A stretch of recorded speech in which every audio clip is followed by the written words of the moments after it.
Hi guys, இன்னைக்கு நாம சான்ஸ பார்க்க போறோம். வேற வல்ல எப்படி வாங்க பார்க்கலாம்.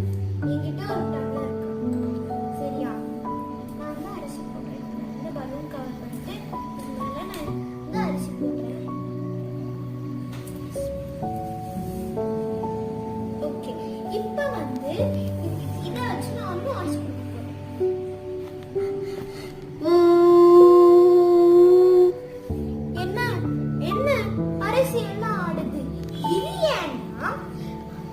நான் இதுல ஊதும்போது அந்த ஏர் மாலிகூல்ஸ் வைப்ரேட் ஆகும்.